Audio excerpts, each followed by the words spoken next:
Okay, so a few people have asked to take a look at my collection of metaphysical books because sometimes when I make videos I'm sitting in this room with these books, so I thought I'd just go ahead and do that. I'm going to switch the camera around. Alright, so this particular bookshelf here, right here, this is mostly like books on hoodoo and other related folk magic. These are some books that are ones that I've kind of been reading lately to consult with. Down here, these are a bunch of sort of, there's a variation of books. This is one of my less organized areas. It's got some stuff that's basically just either doesn't fit in other categories or I haven't really come up with the best way to make a category for it. But it's got some, it looks like R.J. Stewart's there. I've got some R.J. Stewart somewhere else. James Hillman, Thorn Coil. Like it's just a bunch of stuff that like doesn't necessarily totally fit in with other areas of the thing. Down here is another one that's kind of the same way, and I don't quite know why. These are I feel like these are almost mythically categorized. So you'll see in a minute that most of my stuff is actually in kind of more categories. But this is we've got this is Hermetic Brotherhood of Luxor stuff. We've got, these were some fairly early books that I got. Caitlin and John Matthews, The Western Way. I've had those since I was a child, really. Then we've got Franz Barden's books here, and a couple of things by William Gray. And then we've got my Carlos Castaneda collection, which was important to me early on in my journey, before I realized that it was largely all a bunch of fiction. I suppose it still has some value, even things that aren't necessarily true are true on some level. Up here, this is a collection of sort of things that are sort of 2,000 years old or so. It's a lot of ancient Greek and Egyptian stuff.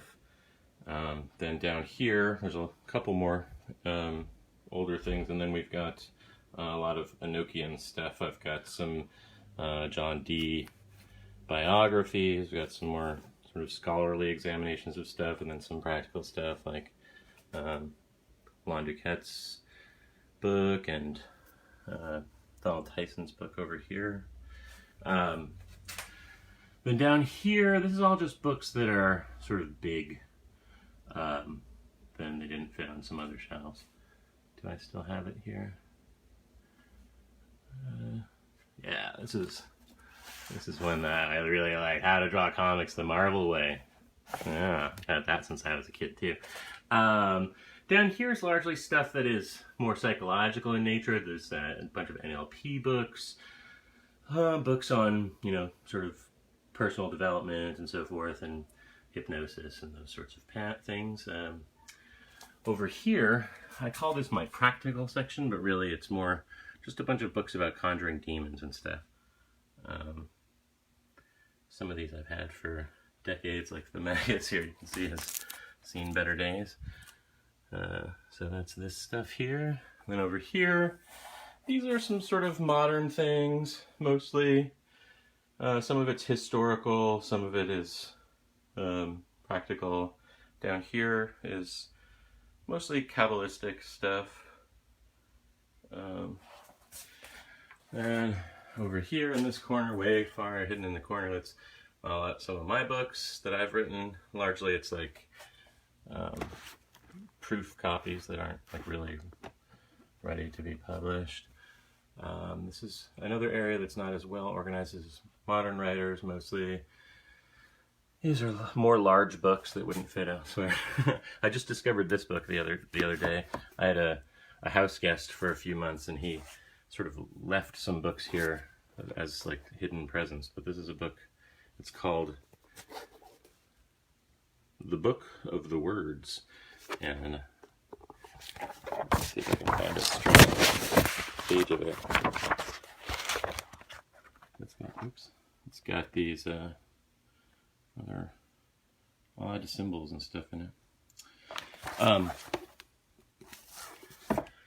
Down here, we've got some Scott Cunningham and stuff like that. And then down way at the bottom is astrology hidden behind some guitars. These are some books of my wife's that she couldn't fit elsewhere in the house. Gosh, I'm noticing that a lot of this stuff is disorganized. This is all writing stuff here, with the exception of these 2 copies of Alchemy and Mysticism, which are pretty cool books filled with pictures.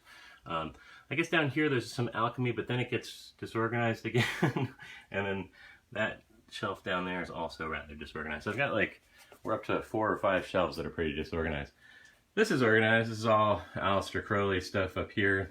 The top shelf is stuff written by Aleister Crowley, and then the shelf below, a couple more things written by Aleister Crowley, but then these are all books kind of up to here. They're all books that are inspired by Aleister Crowley in one way or another, and then some Rosicrucian stuff there. And down here, this is all Golden Dawn stuff, and then stuff kind of inspired by the Golden Dawn. Then down here, more disorganized stuff, Blavatsky, and then some other stuff. This is a really cool book that is underappreciated, John Michael Greer's Inside a Magical Lodge. Yeah, so more disorganized stuff down here. And then we get back into organization up here. This is all on, basically on yoga and other Indian Peninsula stuff, Shaivism and various stuff along those lines.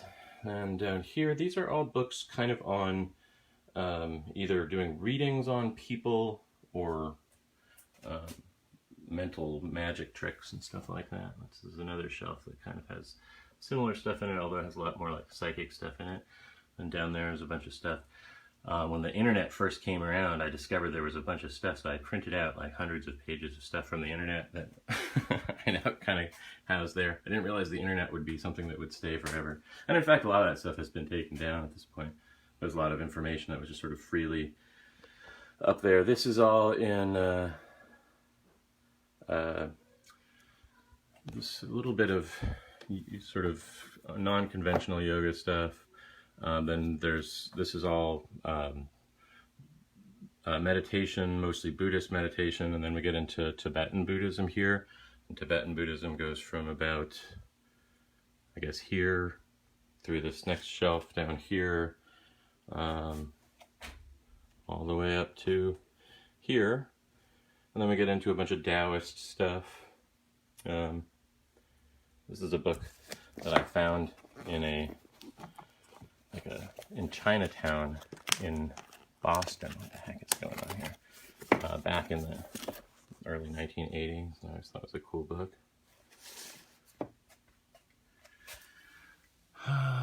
This is, again, we've got larger books in here and stuff like that. So we begin to get into, oh, there's more Taoist stuff right there, but larger. And then this is some weird personal development stuff that I just stuck all together because the bigger parts of it didn't fit anywhere else.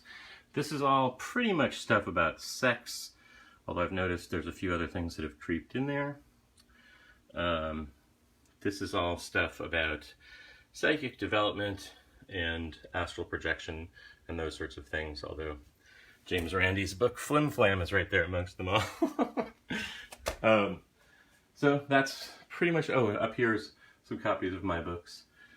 So that's pretty much my library, and that's not all the books I have, but it's all the books I have in this room. I'll talk to you later.